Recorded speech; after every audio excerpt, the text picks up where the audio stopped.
Et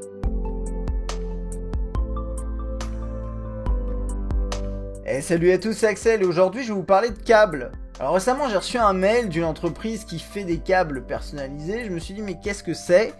Et je leur ai demandé est-ce que ce serait possible simplement de tester le produit et si je trouve ça intéressant, et ben je vous en parlerai en vidéo. Donc c'est une boîte qui s'appelle l'Atelier du câble, je vous montrerai bien sûr tout ça en détail bien entendu dans un instant, et qui propose sur son site internet que je vais vous montrer aussi de personnaliser des câbles, de personnaliser la couleur, de personnaliser la longueur du câble et bien sûr le type de branchement, c'est-à-dire que soit vous avez de l'USB, du micro USB, et il y a des évolutions futures qui ont l'air intéressantes aussi. Donc là je suis sur le site internet l'atelierducable.com et c'est assez simple en fait.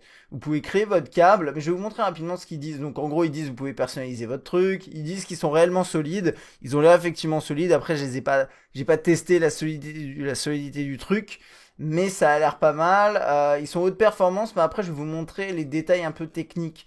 Donc concrètement au niveau charge, c'est des câbles USB, hein. Vous inquiétez pas si c'est abstrait, je vais vous rentrer dans le détail un peu après.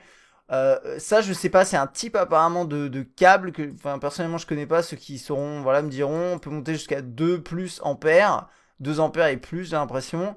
Enfin non, jusqu'à 2 ampères, pardon.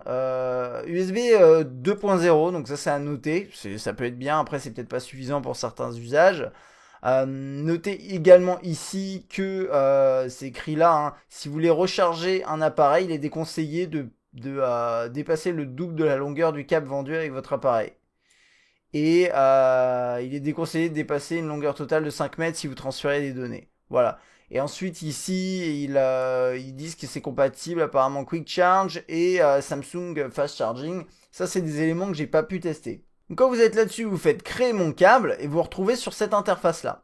Alors actuellement, ce que vous pouvez faire, c'est que vous avez des espèces de templates comme ça que vous pouvez utiliser pour par exemple faire un câble type Android. Alors Android en fait c'est micro USB, ou un câble iPhone, iPad avec du Lightning, ou un câble USB on the go, ou une rallonge USB éventuellement. Ou alors plus intéressant, vous vous retrouvez avec un truc complet comme ça, où vous pouvez dire d'un côté là j'ai USB mâle ou USB femelle, micro USB ou Lightning.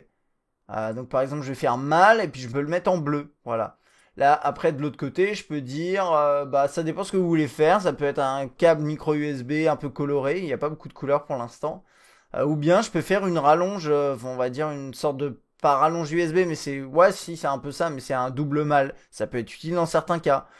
Ou bien USB femelle, donc là dans le cas d'une rallonge USB effectivement. Et puis ensuite bien sûr vous avez le câble. Et le câble, vous pouvez monter jusqu'à 5 mètres. Alors c'est pas, comme il disait, c'est pas conseillé, hein, si vous voulez transférer de la data, plus il est long et plus les performances seront moindres. Mais 5 mètres c'est quand même balèze. Moi j'en ai, vous verrez, moi ils font 1,1 je crois, 1,1 mètre les deux câbles que j'ai. Et je vais vous expliquer par exemple comment je les utilise moi.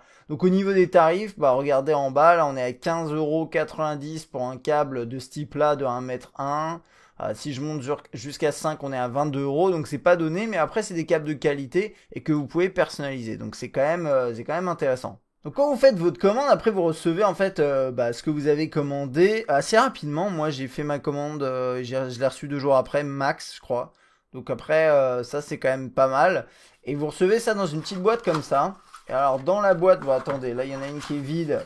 Vous avez des petits, une petite boîte sympathique avec d'ailleurs un descriptif de ce que c'est. Et c'est écrit qu'il a été fabriqué par Jean le 2906. Donc c'est vraiment fabriqué dans notre atelier en France. Peut contenir des traces de doigts. Ok, d'accord. C'est plutôt drôle. Donc voilà, avec la petite promo du truc. Mais en gros, ça vous montre que c'est quelqu'un apparemment qui s'appelle Jean qui a fait votre câble. Enfin, dans mon cas, il s'appelait Jean. Il s'appelle toujours Jean. Et donc là, après, il est attaché avec des petits scratchs comme ça. Vous pouvez les garder et les réutiliser, bien entendu. Et par exemple là, l'autre, je l'avais ouvert, mais lui, je l'ai gardé fermé exprès. Donc ça, celui-là, ce que j'ai fait, c'est un USB, micro USB, c'est toujours utile, qui a été fabriqué apparemment par Flavien, je pense. Le 2906, pareil, petite carte, machin. Et le câble ressemble à ça. Alors, je vais vous le montrer, je sais, c'est juste un câble, mais le principe est quand même sympa. Fabrication française, ils le mettent bien en avant, je pense qu'ils ont raison. Donc ça, vous le recevez comme ça, c'est plutôt propre, hein, clairement. Alors, je vais vous montrer. Ça, c'est un câble de 1,1, je crois. 1,1, 1,2 max, parce que j'ai essayé d'en prendre deux. Et donc, j'avais une taille limitée, mais... Bah, regardez, là, c'est... Voilà, c'est plutôt long. C'est plutôt long. Et donc, ici, bah, moi, ce que j'ai fait, c'est que j'ai pris de l'USB et je l'ai coloré en bleu. Et du micro USB ici de l'autre côté, je l'ai coloré en rose. En fait, ça me permet simplement de les identifier très rapidement. Et je trouve que c'est assez pratique. Donc c'est un câble qui a l'air solide. Genre quand vous tirez dessus et ça se détache pas tout de suite comme ça. Le truc a l'air costaud. Moi j'ai pas eu de problème quand je les ai utilisés. En tout cas l'autre, hein, je vais vous en parler de l'autre. En termes de, je sais pas, transfert de données ou quoi que ce soit. Donc après, je peux pas vous donner un avis sur la durée. Mais juste au passage, au niveau des évolutions potentielles, parce que là, vous avez vu de l'USB, vous avez vu du Lightning. Moi, ce qu'ils me disaient par mail, ça c'est intéressant, c'est qu'ils veulent basculer, alors ils veulent proposer un peu plus de câbles pour les produits Apple. Alors ça je sais pas exactement quoi, parce que là on est normalement quoi sur du Lightning partout chez Apple, donc ça je suis pas sûr de ce que c'est. USB type C, ça c'est important, c'est même vital pour eux. Et là plus intéressant, donc on pourra aller avoir de l'HDMI, du jack guitare a priori, bah jack guitare et jack casque, donc du 3.5 mm et du 6 mm a priori. Avoir un système de, ils appellent ça le surtressage, du gainage quoi. Ouais, je pense que voilà, ils vont, parce que là ils sont pas gainés et à mon avis ils vont apporter le gainage, plus de couleurs, ça ils l'ont dit. Un marquage sur le câble, pardon, donc avoir peut-être un motif sur le câble, ça peut être sympa, peut-être une écriture. Pareil, marquage des connecteurs, donc là imaginons vous pouvez écrire webcam, etc. Donc ça pourrait être pratique, je pense.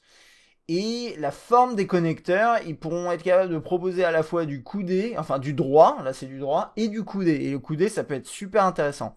Alors bien sûr, il faut imaginer que là par exemple, USB, micro USB, je peux faire comme ça. Je peux faire USB mâle, je peux faire USB mâle, USB femelle. Il y a des compatibilités en fait entre les éléments. Par contre, après, vous pourrez peut-être pas faire jack casque avec du USB ou des trucs comme ça. Mais il y aura des possibilités. Et par exemple, en termes de audio, notamment musique, hein, mais je veux dire avoir du 3.5 vers 6 mm, bah c'est assez basique comme câble, mais ça peut être vachement intéressant. Et vous pouvez avoir du 6 mm femelle et avoir un 3.5 en mâle, enfin je veux dire, vous pourrez avoir pas mal de choses. Donc je sais pas ce qu'ils proposeront exactement, mais ça promet d'être vachement intéressant s'ils arrivent à faire évoluer le service comme ils le veulent. Alors niveau utilité, moi, bon bah là ça c'est un micro USB que je vous montre avec des couleurs différentes. Ça c'est pas mal du tout. Et puis sinon, ça pour moi c'est vraiment top. Et je peux pas tirer trop dessus, mais je vais du coup vous le montrer à la caméra comme ça. Voilà. Mais j'ai aussi commandé un câble comme ça. Donc c'est ce qu'on appelle une rallonge USB. De l'autre côté c'est connecté à mon PC. Et j'ai mon PC qui est sous mon bureau.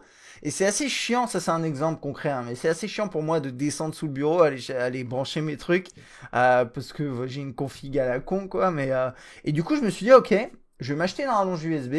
Et par exemple, quand je vais transférer mes données sur ce genre de truc-là en USB, ou si je veux brancher directement un ordinateur, enfin un téléphone à mon ordinateur, ce genre de truc, j'ai juste à utiliser ça. Et ça, honnêtement, enfin moi, je trouve ça super pratique. Et je l'ai pris volontairement en bleu, comme ça je le repère facilement sur mon bureau. Et de l'autre côté, j'avais pris un micro USB pardon, en rose, comme ça, sur mon bureau noir, vous le voyez, ça ressort assez bien. Donc c'est ce genre de truc qui peut être fait, et franchement, c'est assez efficace, quoi. Donc voilà, c'est à peu près tout ce que j'ai à dire sur l'atelier du câble. C'est un service qui m'a l'air d'être assez intéressant. Enfin, moi je le trouve intéressant. Je sais pas si c'est unique. J'ai trouvé ça original, mais dites-moi dans les commentaires s'il y a d'autres gens qui le font. Parce que, enfin, moi j'ai pas vraiment fait de veille pour voir s'il y en avait d'autres. Mais vous le saurez peut-être. En tout cas, les câbles ont l'air de qualité. Moi, j'ai rien à dire dessus pour l'instant. Ce que j'ai hâte de voir, c'est si ils arrivent à faire évoluer ça vers les trucs dont on a parlé tout à l'heure, à savoir plus de possibilités au niveau des câbles, notamment le gainage. Ça, ce serait top. Et à partir de là, je pense que ça fait vraiment un service très très très sympathique avec des câbles qui sont réalisés en France. Donc ça, c'est plutôt sympa. Après, les tarifs, bon. Dites-moi ce que vous en pensez dans les commentaires. Moi, je trouve que ça reste quand même cher, mais c'est du câble personnalisé, donc vous achetez peut-être pas tous vos câbles chez eux, vous achetez peut-être un ou deux câbles de temps en temps qui répondent à un besoin très spécifique. Donc voilà. Alors, si ce service vous intéresse, je vous mettrai un lien dans la description vers leur site. Il y a également un code promo que je vous mettrai dans la description. C'est W38 underscore T0OZY. Je sais pas pourquoi il est comme ça. Mais voilà. Et ça vous donne une réduc que j'ai pas testée. Je sais pas combien c'est. Si vous la testez et qu'elle fonctionne, c'est bien. Dites-le moi dans les commentaires. Si elle fonctionne pas, dites-le moi et je leur enverrai un mail. Mais voilà, si vous êtes intéressé, vous pouvez aller jeter un œil chez eux. C'est à peu près tout. Ça, c'était pour ma petite présentation. C'est pas vraiment un test, mais présentation du service L'Atelier du Câble. N'hésitez pas à me dire ce que vous en pensez dans les commentaires. Puis moi, je vous dis à bientôt. Allez, ciao!